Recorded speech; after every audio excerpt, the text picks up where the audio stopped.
안녕하세요 여러분, 현규쌤입니다. 자 여러분, 이번 시간에는 6번 프린트 두 번째 시간, 바로 한나라에 대해 공부해 보도록 하겠습니다. 자 여러분, 이 프린트로는 6번 프린트에서 이 쪽번호 이쪽 있죠? 여기서부터 시작이 되고요. 우리 한나라에 대해 공부하기 이전에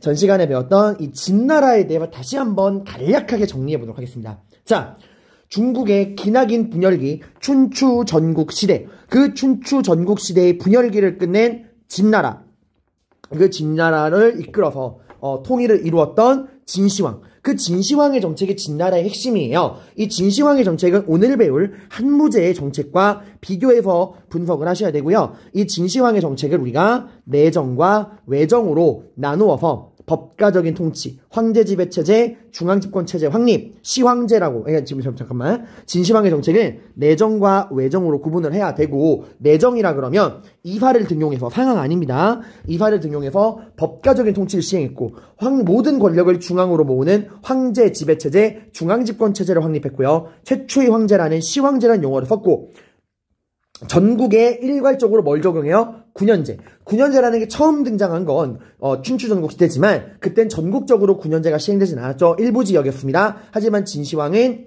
통일을 한 그 여세를 몰아서 전국 각 지역을 일관적으로 왕이 임명한 관리인 왕이 임명한 관리가 다스리는 군현제를 시행해요. 전국을 36개 군과 그 밑에 딸려있는 무수한 현으로 세분화시키고 거기에 제후가 아닌 왕이 임명한 지방관, 관리를 파견하여 지방을 장악합니다. 그리고 진시황이 키워다면 통일이에요. 모든 걸 통일시킵니다. 화폐는 여러 종류의 총동화폐를 쓰던 춘추전국 시대에 비해서 모든 걸 통일시킵니다. 춘추전국 시대에는 화폐를 뭘 썼죠? 여러 종류의 총동화폐. 그 여러 종류의 총동화폐를 반량전으로 통일하고요.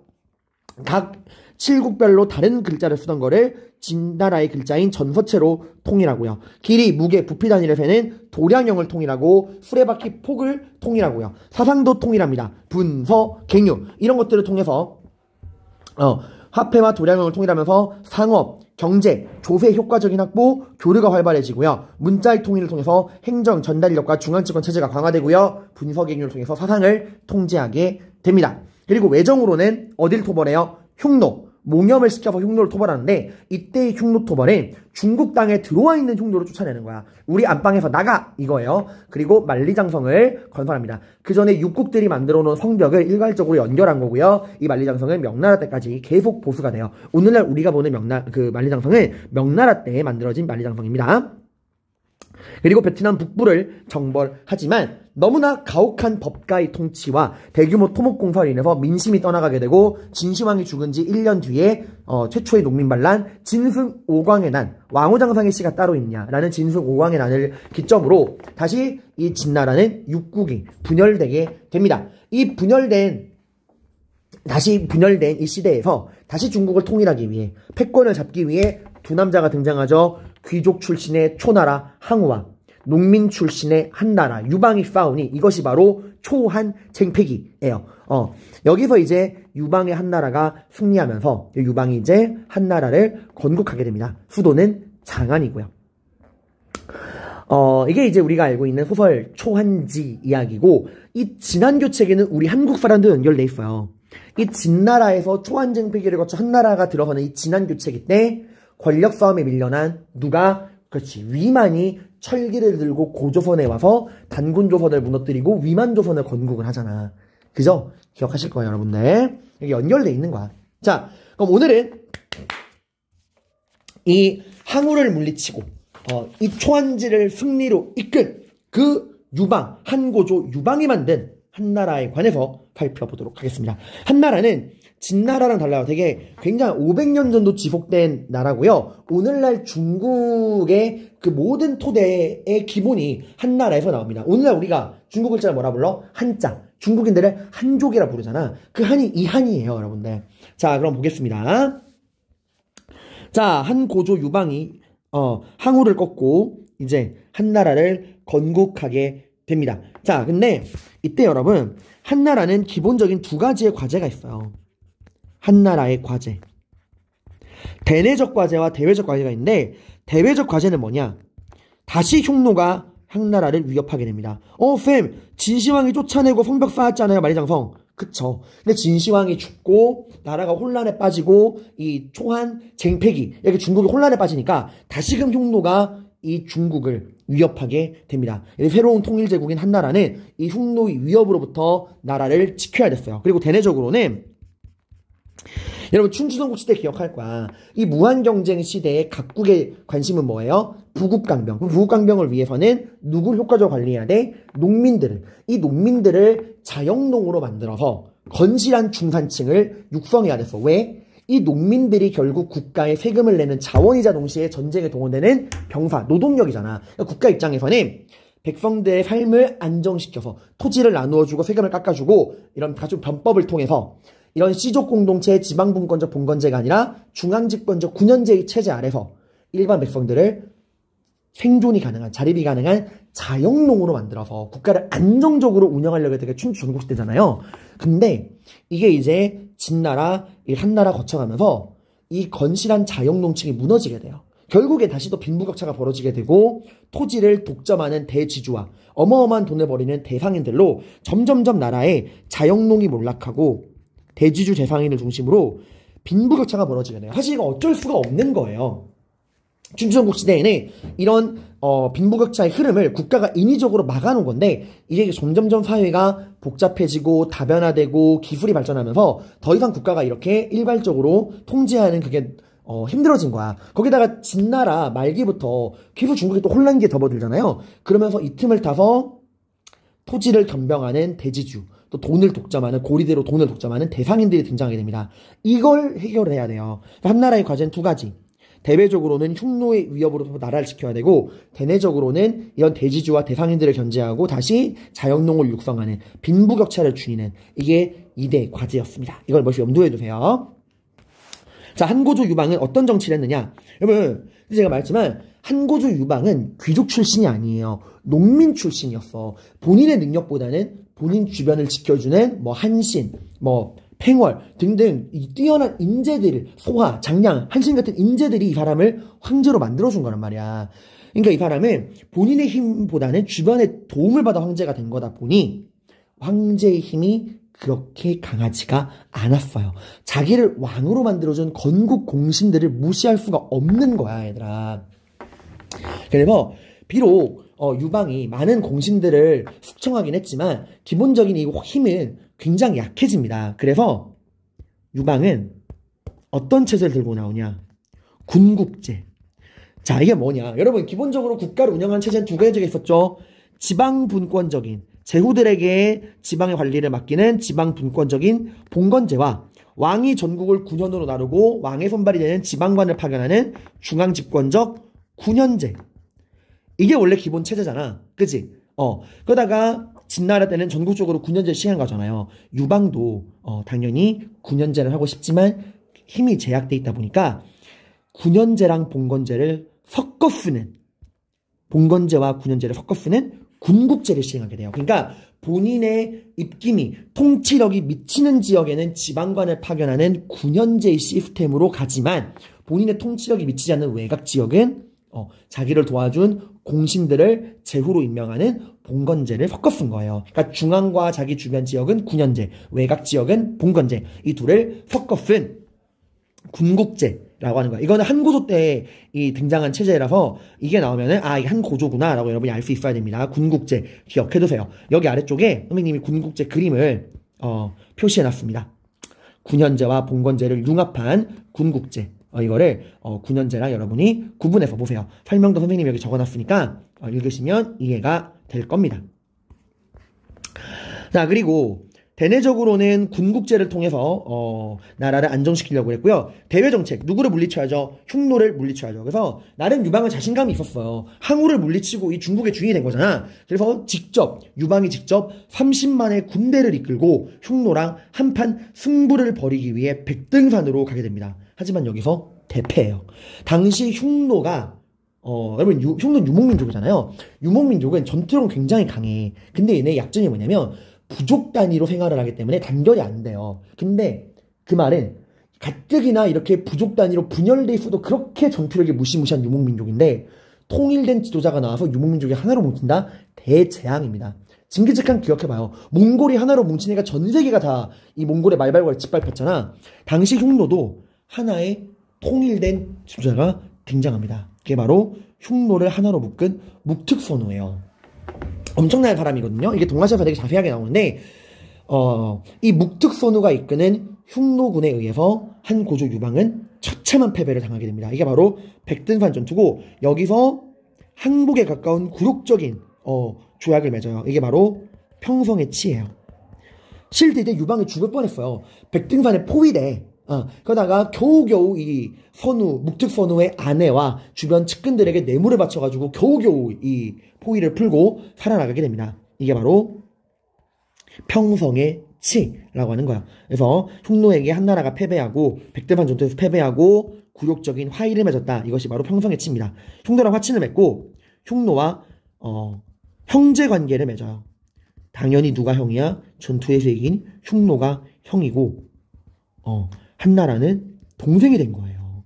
그리고 매년 한나라는 흉노에게 막대한 양의 공물을 바치고 심지어 여자도 바쳤어. 왕실, 공주를 선우에게 바치는 거야. 이렇게 한나라 왕실에서 흉노의 선우에게 보내주는 공주를 화번공주라고 해요. 이 용어도 기억해주세요. 화번공주. 여기 선생님이 한과 흉노의 전투, 백등산 전투 나눴으니까 보시기 바랍니다.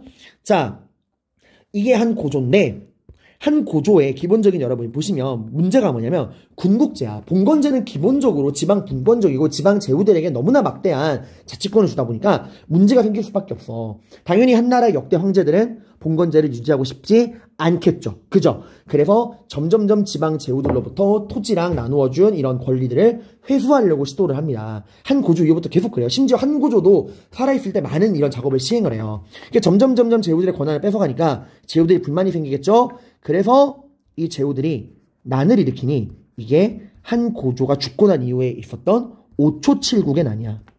이건 깊이 보실 건 없고요. 그냥 이 봉건제에서 특권을 누리던 제후들이 본인의 특권을 빼앗기니까 반란을 일으켰다 라고 보시면 됩니다. 그리고 이 5초7국의 난이 진압되고 황제가 된 게 그 유명한 한나라 하면 가장 많이 나오는 바로 한무제예요.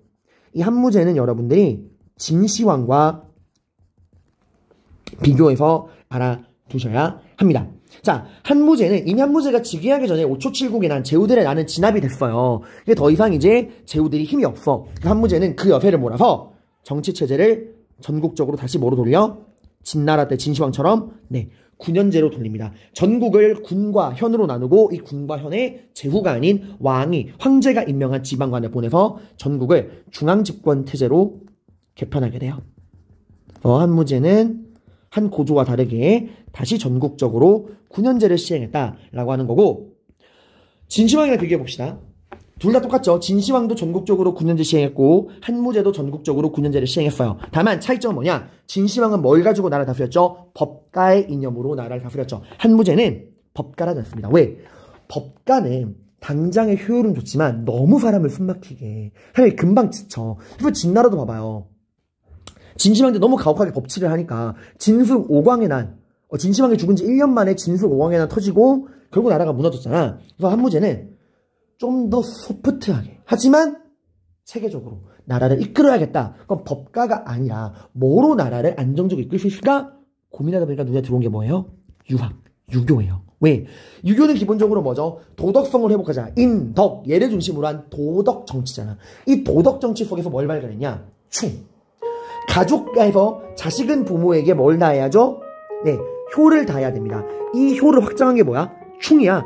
자식은 가정 내에서 부모에게 효를 다하고 신하는 국가에서 왕에게 뭘 다한다? 충을 다한다. 이 효와 충을 통해서 국가를 안정적으로 관리하고 왕권을 강화시킬 수 있겠다. 또 법가처럼 억지로 하는 게 아니라 뭐야? 마음에서 자발적으로 우러나오는 이런 충성을 얻을 수 있겠구나. 해서 유교를 국고해요. 국교화. 그러니까 나라의 근본 이념을 유교로 삼는 거야. 이거를 다른 말로 관학화라 그래. 이제 국가가 유교를 정식 학문으로 인정한 거야. 진나라 때는 법가, 한무제는 유교입니다. 이거를 누가 건의했냐? 이 사람 잘 나와요. 한무제에게 유교를 통해 나라를, 유학을 통해 나라를 안정적으로 이끌 수 있습니다. 왕권 강화에 도움이 됩니다. 그러니까 유학을 국가의 근본 이념으로 삼으세요 라고 건의했던 사람이 동중서야. 이 사람 이름 꼭 기억해두세요. 자료로 잘 나옵니다. 그러니까 한 문제, 유교의 국교화, 관학화. 누구의 건의? 동중서의 건의. 그래서 동중서의 건의를 받아들여서 유학을 국교화하고요. 이 유학을 가르치는 전문 교육기관, 태학. 오늘날 대학이라 생각하면 돼요. 태학을 만들고요. 학교만 있으면 안 되죠. 뭐도 있어야죠. 이 유학을 전문적으로 가르칠 수 있는 전문 강사들이 있어야겠죠. 그걸 오경박사라 그래. 유교에 5개의 경전이 있어요. 여기 설명드릴게요. 오경박사. 시경, 서경, 주역, 예기, 춘추 같은 책이 있는데 이 5경마다 박사관을 두고 시경박사, 서경박사, 주역박사, 예기박사, 춘추박사 이렇게 이 각각의 5경마다 박사를 두고 제자를 양성하는 그런 전문 그런 교사들을 양성하는 제도다 해서 태학과 오경박사라 그러면 한무제 때 있었던 이 유학의 국교화 이거랑 관련된 거야. 유학을 국교화, 관학화하는 과정에서 전문 교육기관 태학과 전문적인 교사, 학생들을 양성하는 오경박사 제도를 만든 거예요. 이게 대내적인 정책이고 대외적인 정책. 누굴 토벌해야죠? 네. 자신의 조상, 한나라의 건국자인 한 고조마저 굴욕적으로 무릎 꿇리고 매년 한나라로부터 막대한 양의 곡물과 여자를 받아가는 흉노를 용서할 수 없다. 한무제는 흉노를 토벌하려고 합니다. 이때 이제 나섰던 장군이 위청과 곽거병이에요. 이거 다시 한번 정리해볼까요, 여러분들? 진나라 때의 이거랑 구분해볼게요. 자, 다시 한번 진나라와 한나라의 흉노토벌 비교해봅시다. 진나라에서는 흉노를 토벌한 게 누구였죠? 몽염이라는 장군. 한나라에서는 흉노를 토벌한 게 누구야? 여기 나왔던 위청과 곽거병. 자료로 나와요. 이런 이름이 나오면 어느 건지 알아야 돼. 위청과 곽거병. 진나라는 여러분들 중국 땅에 들어와 있는 이 황하강을 중심으로 한 이 황허강에 들어와 있는 애들을 쫓아낸 거야. 황허 이북으로. 내 집에서 나가! 이거야. 그리고 경계를 삼은 게 뭐야? 만리장성이야. 근데 한무제 때는 이 정도가 아니에요. 아예 흉노의 본거지, 근거지로 들어간 거야. 그러니까 진나라 때 진시황은 우리 집에서 나가였다면 한무제는 내가 널 찾아간다 하고 흉노의 근거지로 쳐들어가서 바이카로스, 북방지방이거든. 그 초원지대 유목지대로 가서 아예 흉노의 근거지 자체를 쓸어버리게 됩니다. 흉노의 본거지까지 가게 돼요. 자, 근데 이게 여러분 한순간에 끝난 거 아니에요. 흉노는 어마어마한 강적이야. 그래서 한무제 재위 기간 동안에 굉장히 오랜 시간 동안 정말 수많은 병력을 동원하고 엄청난 돈을 들여가지고 계속해서 흉노랑 싸워요. 한순간 안 끝나 이 전쟁이. 자, 그러면 아무리 한무제라고 해도 얘들아 혼자 힘만으로 흉노랑 정면 승부를 벌이기엔 좀 버겁다고 생각했어요 처음에. 그래서 지금 흉노 토벌을 본격적으로 나서기 전에 이야기를 잠깐 보는 거예요. 그래서 동맹이 없을까? 우리랑 함께 흉노를 싸워줄 동맹이 없을까? 하고 하다 보니까 어떤 소문이 들리는 거야. 서쪽 지방에 월지라는 나라가 있다. 서역 지방. 당시 그 중국은 서쪽 지방을 다 서역이라 불렀어요. 그러니까 중앙아시아도 서역, 로마도 서역, 다 서역이야. 이 서역 지방에 월지라는 나라가 있다. 대월지라는 나라가 있는데 이 대월지라는 나라가 흉노에 의해 왕이 죽고 국가가 불타고 살아남은 생존자들이 도망쳐서 만든 나라다. 그러니까 흉노에게 고향을 잃고서 서쪽으로 도망친 후예들이 만든 이 대월지라는 나라가 있다. 당연히 애들은 흉노에 대한 적개심이 클 것이다. 그들과 우리가 동맹을 맺으면 흉노를 효과적으로 공략할 수 있을 것이다. 라고 생각을 해. 그래서 무제가 물어봐. 그렇다면 흉노에 의해 근거지를 잃고 서쪽으로 도망갔다는 그 대월지를 찾아가서 동맹을 맺을 사람이 있느냐? 손을 들어 안 들어? 아무도 안 드는 거야. 방금 생각해봐. 오늘날처럼 세계지도가 있는 게 아니에요. 대월지가 어디 있는지 아무도 몰라. 그냥 서쪽 어딘가에 있다. 밖에 모르는 거예요. 미지의 영역이야. 가면 죽을 수도 있는 거야. 근데 한 남자가 손을 듭니다. 그 남자가 정말 세계사적으로 이름을 남긴 유명한 남자 장건이야. 이 사람이 제가 다녀오겠습니다. 그래서 장건을 대월지에 파견해요. 자, 파견의 목적은 크게 2가지입니다. 하나는 뭐죠? 흉노랑 싸우기 위한 동맹을 맺자는 거고, 또 하나는 당시 이런 말이 있었어요. 중국의 전설적인 말이 한열마야. 하루에 1000리를 달리는 말. 그리고 이 말은 너무너무 성능이 뛰어난데 뛸 때 땀에서 피가 나온다. 그래서 한열마야. 피를 흘리는 말. 하루에 1000리를 가는 전설적인 말이 있다. 이게 바로 대월지에서 그런 말을 구할 수 있다 생각한 거야. 왜? 흉노는 유목민족이잖아. 그런 유목민족인 흉노를 싸우기 위해서는 한나라도 두 명이 필요할 거 아니야. 그래서 그 뛰어난 한열말을 얻기 위해서 서역 대월지에 가면 한열마라고 하는 전설적인 말이 있다. 이걸 얻기 위해 가게 된 겁니다. 그래서 어디로? 서쪽 지방인 서역 대월지를 찾아 서역으로 장군을 파견해요. 이게 그 지도야. 얘들아 여기 봐봐. 이 한나라의 지도는 여러분들 뭐랑도 비교하셔야 되냐? 이 진나라의 지도랑 되게 구분하게 많이 나오거든? 근데 진나라의 지도랑 한나라의 지도 차이가 뭐냐면 진나라는 이렇게 뭉뚱뭉뚱하잖아요. 근데 한나라는 여기 중국을 넘어 이렇게 서쪽 지방으로 우욱 하고 튀어나와 있어. 이게 다 누구 덕분이야? 장건 덕분이야. 장건이 이 미지의 나라 대월지를 찾아서 여기 지도에 표시되어 있는 멀공원 여행을 떠납니다. 자, 그런데 이 한나라에서 어디에 있는지도 모르는 게 서쪽에 있다는 것만 아는 대월지로 가는 게 쉬울까 어려울까? 엄청나게 어렵겠죠? 어떤 일이 있었냐면은 장건이 대월지를 찾아가다가 흉노에게 들켜 가다가 그래서 흉노에게 잡혀요. 흉노족에 억류돼서 무려 10년 동안의 포로 생활을 해. 장건이 10년의 포로 생활을 해요. 근데 포기하지 않아. 그 10년 동안 심지어 흉노의 여자랑 결혼해서 애까지 낳았어. 근데 포기하지 않고 탈출합니다. 그리고 결국 우여곡절 끝에 이 대월지를 가서 이제 우리 한나라랑 흉노랑 싸웁시다. 동맹을 맺읍시다. 해 대월지가 뭐라고 그래요? 싫은데요? 해. 왜? 이미 대월지는 흉노에게 쫓겨서 여기 멀리 서쪽까지 왔잖아. 흉노가 여기까지 오진 않았거든. 그러니까 우린 이미 안전하다 이거야. 굳이 흉노랑 또 싸우고 싶지 않다. 거절당해요. 그리고 돌아와. 근데 돌아오다가 또 잡혀. 흉노한테. 또 3년 포로 생활을 해. 또 탈출해요. 그리고 한나라로 돌아옵니다. 이때 역사에 남아있어. 진짜 웬 그지꼬라지라는 남자가 온 거야. 한나라로. 그리고 황제를 만나겠다 그러는 거야. 너 누군데? 나 장건이요. 장건이 누구지? 다들 깜짝 놀란 거야. 다들 죽은 줄 알았거든. 지금 13년 만에 돌아온 거예요, 여러분들. 13년이 아니죠? 잡혀있는 기간만 13년이고, 오는 기간까지 하면 거의 15년 만인가? 왔어. 다들 깜짝 놀란 거야. 당연히 죽은 줄 알았는데, 돌아온 거예요. 그래서 한무제가 감동받아서 엉엉 울고, 장건도 황제를 만난 자리에 전하, 제가 돌았습니다 하고 막 눈물의 상봉을 합니다. 자, 근데, 그래도 선생님, 아무리 눈물의 상봉을 했다 그래도, 결국 장건은 대월지와의 동맹에 실패했잖아요. 그럼 아무 의미 없는 거 아닌가요? 아니야. 장건이 단순히 대월지만 뚫레뚫레 갔다 온 게 아니에요. 이 황제의 명을 받아서 이 장안에서 대월지로 가는 이 과정에서 수많은 나라랑 수많은 지리를 탐사했잖아. 자신이 이 과정에서 보고 들은 모든 거를 기록으로 남겨. 그래서 중요한 정보를 얻어와. 바로 뭐? 흉노가 한나라로부터 많은 곡물을 얻었잖아. 그 곡물 중에서 흉노가 가장 많이 요구했던 게 뭐냐면 비단이었어요.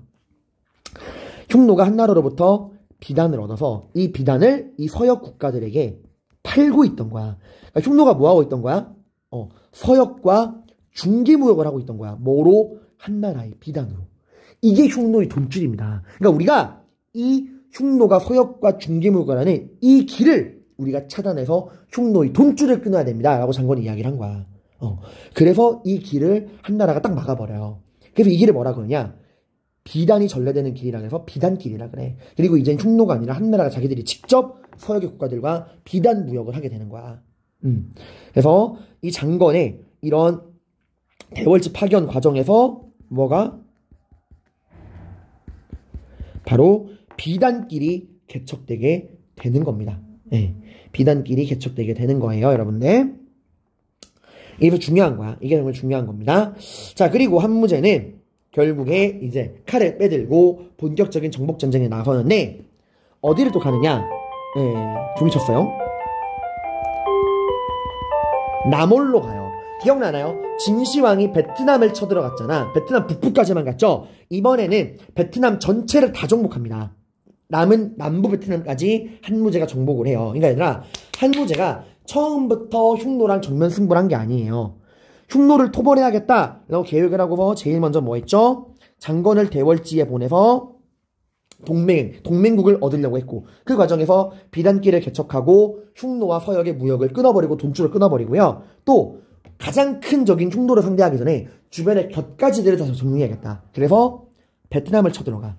그래서 진시황 이후에 남아있던 남부 베트남, 남부 베트남을 남월 혹은 남비엣이라 그래요. 그래서 베트남 전체를 정복하게 됩니다. 자, 진시황은 베트남 북부, 한무제는 남은 베트남 남부 지역을 포함한 전체 베트남을 다 정복한 거예요. 북부, 남부. 그래서 한무제 때 남부 베트남, 남월, 남비엣을 정복을 하고 여기에 9년제잖아.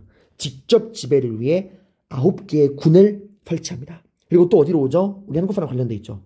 네, 고조선.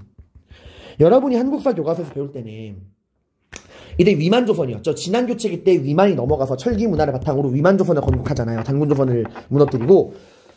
우리 교과서에서는 한무제가 고조선을 침략한 이유가 고조선이 남방에 있는 중국과 한나라 간의 그 중개무역 그걸 해서 한다고 나오잖아. 우리 역사에는 이게 한반도 서북부 지방 해가지고 여기 이렇게 위만조선이 있고 한반도 남부에 진국이 있고 있는데 위만조선이 이 진국과 한나라 간의 무역을 끊어버리고 중개무역을 해서 이것 때문에 한나라가 열받았다고 나오잖아요. 그것도 맞는 얘기야. 틀린 얘기는 아닌데 진짜 목적은 뭐냐면 한나라의 적은 누구야? 가장 큰 적은 흉노야. 흉노 처리하기 전에 베트남 처리한 거고 고조선 처리한 거야. 왜? 당시 고조선, 위만조선이 흉노랑 꽤 친하게 지냈거든요. 그래서 한무제가 걱정한 거야. 우리가 흉노를 쳐들어갔는데 이 위만조선이 흉노를 도와주거나 흉노가 부족한 물자를 공급해주면 우리가 질 수 있다. 해서 흉노를 쳐들어가기 전에 교통정리하는 과정에서 위만조선을 쳐들어온 거예요. 고조선을. 진짜 적은 흉노였던 거야. 이때 한무제가 고조선을 무너뜨리고 되게 기뻐했어요. 흉노의 오른쪽 날개를 꺾었다 라고 말을 했어. 그만큼 가까웠거든, 고조선이 흉노랑. 그리고 우리나라 땅에다가 고조선을 무너뜨리고 한사군을 설치하죠. 낭랑, 진번, 임둔, 현도. 이 한사군을 몰아내는 과정이 여러 나라의 성장이었잖아요. 그죠? 그리고 이렇게 다 정리한 다음에 위청과 곽거병을 통해서 흉노를 토벌하기 시작한 겁니다. 어마어마한 돈과 시간을 들여서. 결국에는 흉노를 무너뜨려요. 하지만 이 과정에서 어마어마한 돈을 쓰게 되고 국가의 재정이 완전히 파탄나 버립니다. 이런 재정 문제를 해결하기 위해서 통제 경제를 시행하게 돼요. 그러니까 흉노를 정벌하는 과정에서 발생한 이 재정 문제를 해결하기 위해 통제 경제를 시행하게 됩니다. 말 그대로 경제를 통제하는 거예요. 자, 여러분 어떻게 해서 돈을 벌어들일 수 있느냐? 뭐든지 독점을 하게 되면 돈을 많이 벌겠죠? 독점할 거면은 우리 사람들의 생활 필수품, 누구나 쓰는 걸 독점해야 이득이 생기겠죠. 당시 사람들의 필수품, 음식 만들 때 이거 없으면 안 돼. 그치, 소금. 여러분, 사람은 소금이 없으면 죽습니다. 사람은 일정량의 소금을 항상 먹어줘야 돼요. 소금은 모든 사람들에게 필요한 필수품이야. 그리고 당신 철기시대잖아. 무기도 농기구도 다 철이에요.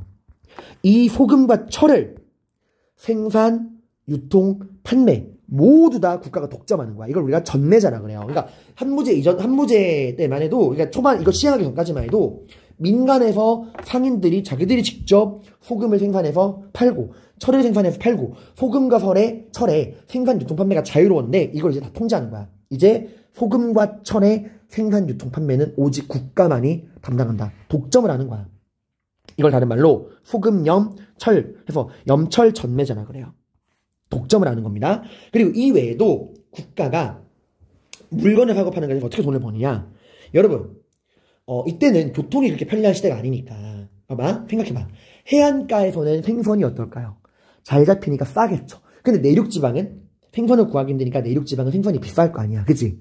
반대로 이 내륙지방에서는 흔히 구할 수 있는 뭐 고기나 과일도 해안가에 가면은 귀해지잖아. 이런 식으로 지역별로 물가 차이가 난단 말이야. 오늘날 같은 이런 유통경제가 있는 게 아니니까. 그래서 국가가 해안가에서 생선을 사서 생선이 비싼 내륙지방에 팔고, 내륙지방에서는 저렴하게 고기나 과일을 구한 다음에 이걸 또 해안가 지방에 팔고, 이렇게 지역별로 시세 차익을 이용해서 물건을 팔고 이득을 얻는 거예요. 이걸 우리가 뭐라 그러냐?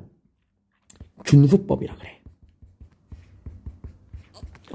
지역별 물가 차이를 이용해서 각 지역별로 물건을 싸게 사서 비싼 지역에 파는 이런 걸 우리가 균수법이라고 합니다. 그리고 또 뭐도 있을까요? 시기도 있어요. 시기도 있잖아, 얘들아. 봐봐. 어떤 시기별로 물자가 쌀 때, 예를 들어서 그래, 가을 이후에는 막 추수가 끝냈으니까 어때요? 쌀이 굉장히 싸잖아. 이렇게 추수 끝나고 나서 쌀이 저렴할 때 쌀을 잔뜩 사놔. 그리고 언제가 비싸죠?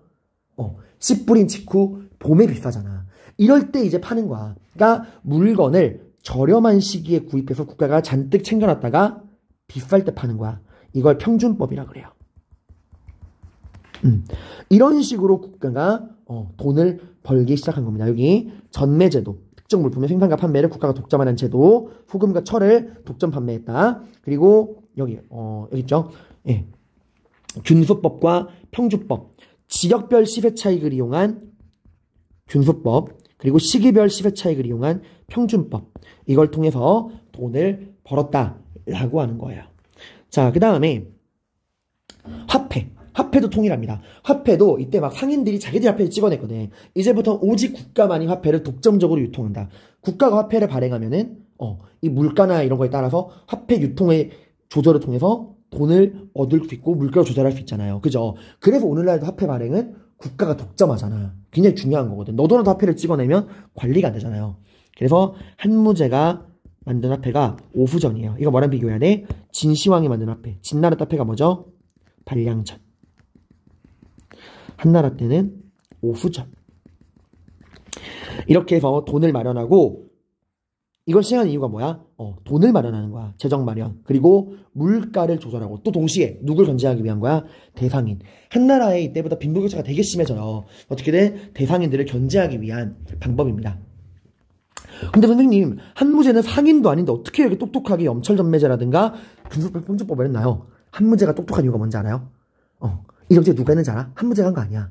한무제가 상인 출신의 상인을 재정부 관리로 고용을 해요. 그래서 한무제가 고용한 상인 출신의 관리가 이런 걸 한 거야. 상인이니까 누구보다 상인들이 돈 어떻게 버는지 아니까 이런 정책을 통해서 돈을 번 겁니다. 근데 이건 너무나 국가가 모든 거를 독점하는 통제경제잖아. 그래서 한무제가 죽은 다음에, 한무제가 살아있을 때 아무도 말 못하죠. 무서워서.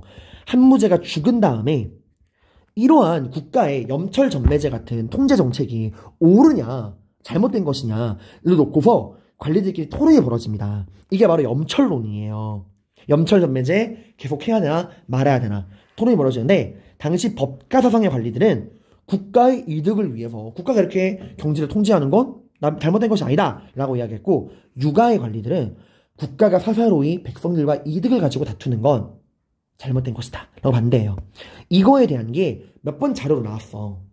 이거는 한무제 때의 통제 경제 정책에 대한 내용이라는 거 여러분이 알 수 있어야 됩니다. 선생님이 문제 실어놨어요. 자, 그러다가 한무제 정말 절대적인 군주입니다. 어마어마한 전쟁을 통해 승리를 거두고 한나라의 영토도 엄청 넓히고 절대적인 힘을 누렸던 황제예요. 군현제. 그리고 남월, 고조선, 정복, 흉노, 토벌, 거기다 통제, 경제정책, 막강한 힘을 누립니다. 하지만 문제가 생깁니다. 한무제가 죽고 나서요, 그 다음에 왕이 된 건 겨우 8살짜리 꼬맹이였어요. 그 다른 아이 다 죽거든. 그래서 한무제가 죽고 난 다음에 8살짜리 꼬마가 황제가 돼요. 어떤 문제가 생길까? 지금 나라의 권력이 다 어디 모였어? 황제에게 모였어. 근데 한무제처럼 능력 있고 카리스마 있는 사람이야. 이런 권력을 활용할 수 있지만 8살짜리 꼬맹이는 황제에게 집중된 권력을 휘두를 수 있어요? 불가능하단 말이야. 그러면서 누구한테가? 이 황제의 권력이 우리로 치면 누구? 그치, 왕의 엄마 쪽 집안, 외척이라 그러죠. 어린애가 황제가 되는 순간 이 황제에게 집중되어 있는 권력이 왕의 엄마 쪽 집안, 외척 가문에게 넘어갑니다. 근데 우리나라에서 여기서 끝났겠죠. 외척 가문의 행포, 세조정치 같은 게 시행될 텐데, 한나라는 이게 아니야. 외척들만 이 황제에게 집중된 권력을 가져가려는 게 아니에요. 누구도 있냐? 바로 환관. 내시 있죠, 내시. 그 없는 친구들 있잖아요. 좀 중요한 게 없는 친구들. 이 친구들이 이제 그 우리나라 치면 내시잖아. 그 왕 옆에서 내이 이런 애들. 얘들이 행포를 부립니다. 쌤, 환관이 왜요? 여러분, 이게 우리나라 역사에서는 내시나 환관들이 권력을 잡고 행포를 부린 역사가 전혀 없어요. 우리나라는 이게 정말 잘 돼 있어. 전혀 없어. 우리나라는 철저하게 환관들, 내시들의 국정 개입을 금했어. 근데 중국은 고대부터 이 역사에 보면 환관들이 엄청난 힘을 가집니다. 왜 그런지 알아? 중국은 너무 커. 너무 커서 황제 혼자 이걸 다 못해. 반드시 황제 옆에서 이런 잔심부름을 해주는 환관 내시들이 필요하고, 황제는 이런 환관 내시들이랑 이런 국정을 도움을 받을 수밖에 없어요. 우리나라는 이걸 막았거든. 환관 내시들이 국정 개입을 막았는데 중국은 이게 다 안 돼. 너무 할 일도 많고 이러니까.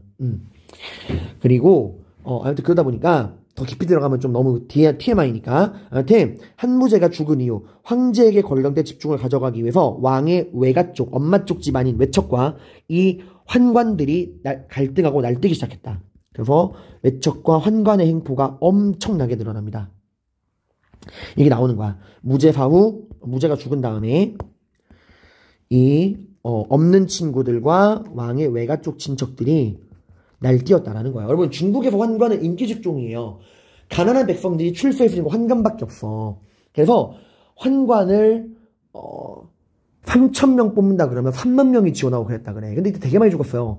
그게 없어야 되잖아. 근데 이때는 지금처럼 외가족 수술이 없잖아요. 진짜 자기가 칼로 도려내거나 개에게 먹게 하거나. 그래서 이거 하는 과정에서 되게 많이 죽기도 하고 그래요, 여러분들. 근데 한번 환관이 되면은 권력의 중심으로 들어가기 굉장히 쉬워. 황제의 손과 발, 눈과 귀가 되어주는 게 환관이란 말이야. 황제 혼자 이게 안 되니까. 그래서 황제를 등에 업은 환관과 외척들이 권력을 놓고 싸우게 되는데, 이 중간 과정에서 한번 이긴 게 누구냐면 당시 왕의 외척 중에 왕망이라는 애가 있어. 얘가 결국에는 반란을 일으켜서 황제를 죽이고 한나라를 무너뜨리고 신나라를 건국하게 돼요. 한나라 멸망한 거예요. 그래서 여러분 잘 보세요. 한나라는 기본적으로 BC 202년부터 AD 220년까지 500년을 존재한 왕조인데, 중간에 잠깐 이 외척인 왕망의 반란으로 신나라가 들어서서 한나라의 계보가 잠깐 끊겨. 그래서 이 신나라 AD 8년부터 25년 이때까지 신나라를 기점으로 이 전의 시기를 전한.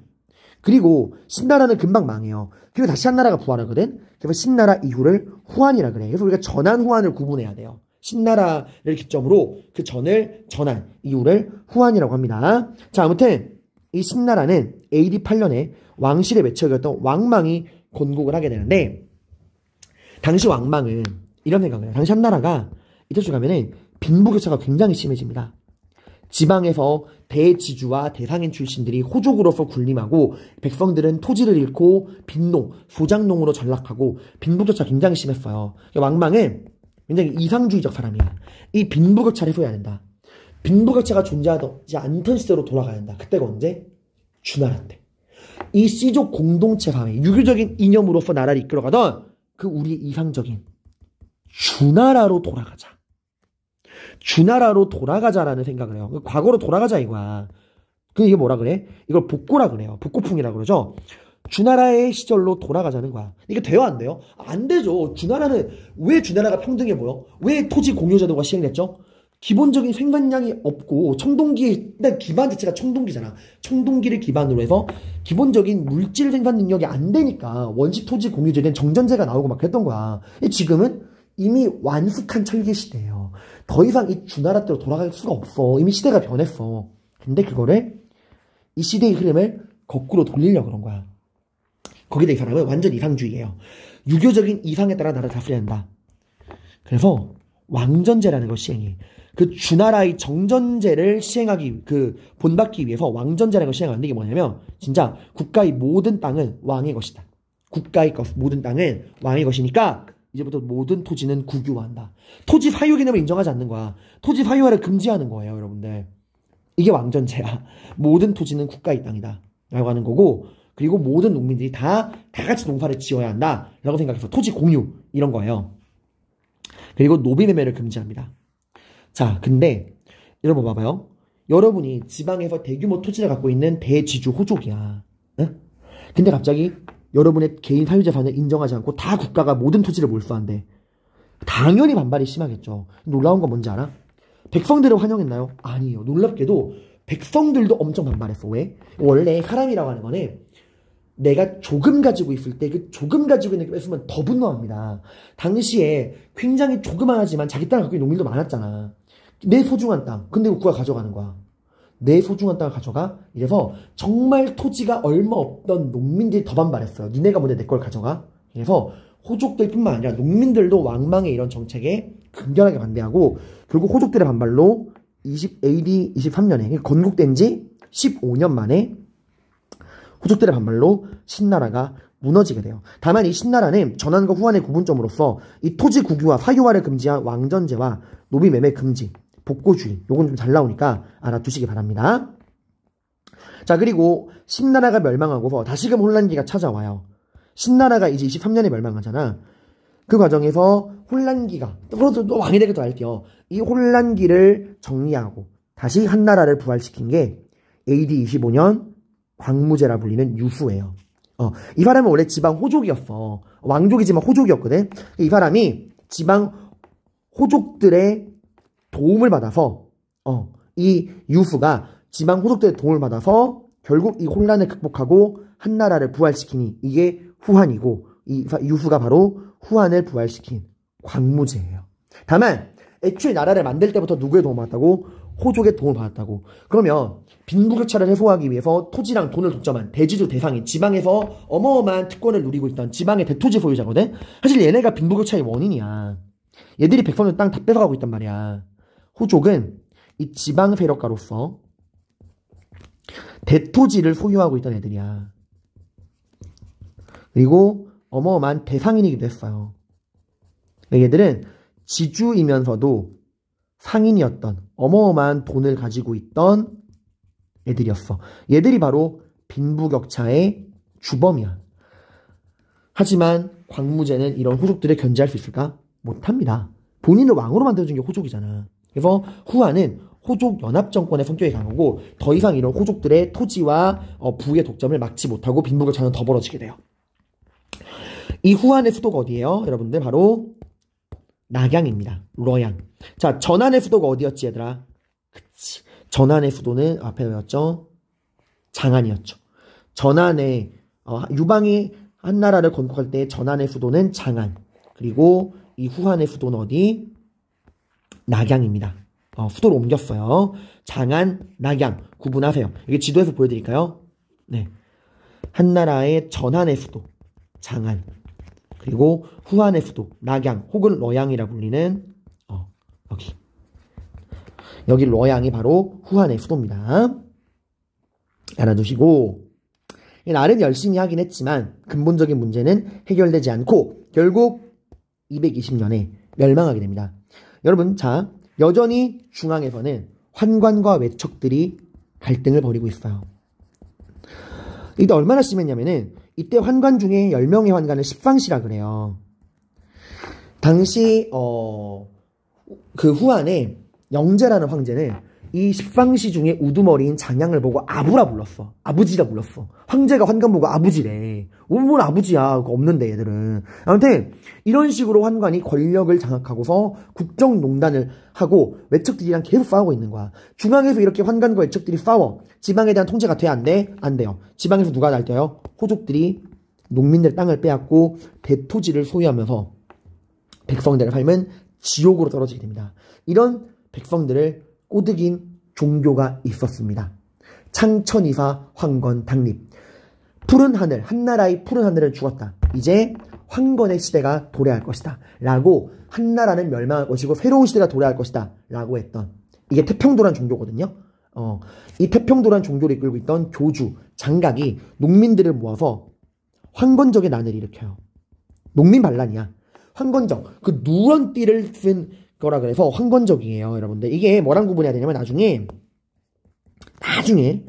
몽골족이 세운 원나라가 다시 무너지고 한족의 국가인 명나라가 들어설 때 반란 일으킨 애들이 한족 반란군이 홍건적이야. 이때는 빨간 두건 고로로도 넘어오거든요, 여러분들. 여기서 이거 격퇴하는 과정에서 최영, 이성계 같은 신흥 무인이 성장했잖아. 아무튼 그때는 홍건적이고 지금은 황건적이에요. 결국에 황건적의 난을 중앙정부가 진압하지 못하니까 호족들에게 도움을 요청해. 그리고 아예 국가가 공식적으로 호족들에게 사병을 길러서 된다. 너희가 좀 사병을 길러서 이 황건적을 토벌해줘. 하니까 호족들이 아싸라비야! 이러고 군대를 모아서 황건적의 난을 진압합니다. 하지만 호족들이 황건적의 난 진압하고서 병사를 해산시키고 다시 충실한 한나라의 신하로 남을까? 아니지. 한나라를 멸망시키려고 그러죠. 그래서 결국에 호족들에 의해서 한나라는 멸망하게 되고 이 호족들 중에 가장 힘이 강했던 3명이 있어요. 위나라 조조, 총나라의 유비, 오나라의 손관. 이렇게 위촉오로 분열되게 돼요. 삼국으로 분열됩니다. 이게 바로 그 유명한 뭐야? 삼국지의 시대예요. 삼국지. 유비, 관우, 장비, 조조, 제갈량 이런 사람 나오는 게 있잖아요. 자, 이렇게 해서 한나라는 멸망하게 됩니다. 한무제의 정책은 진시황이랑 구분하시고 그 외에도 한고조, 신나라 이런 전반적인 흐름 알아두셔야 됩니다. 자, 그리고 우리가 한나라의 경제, 사회, 문화에 대해서 살펴봐야 되는데 이게 너무 길어질 것 같아서 여기서 한번 끊고 그다음에 한나라의 경제, 사회, 문화 따로 녹화해 드리도록 하겠습니다. 고생 많으셨습니다.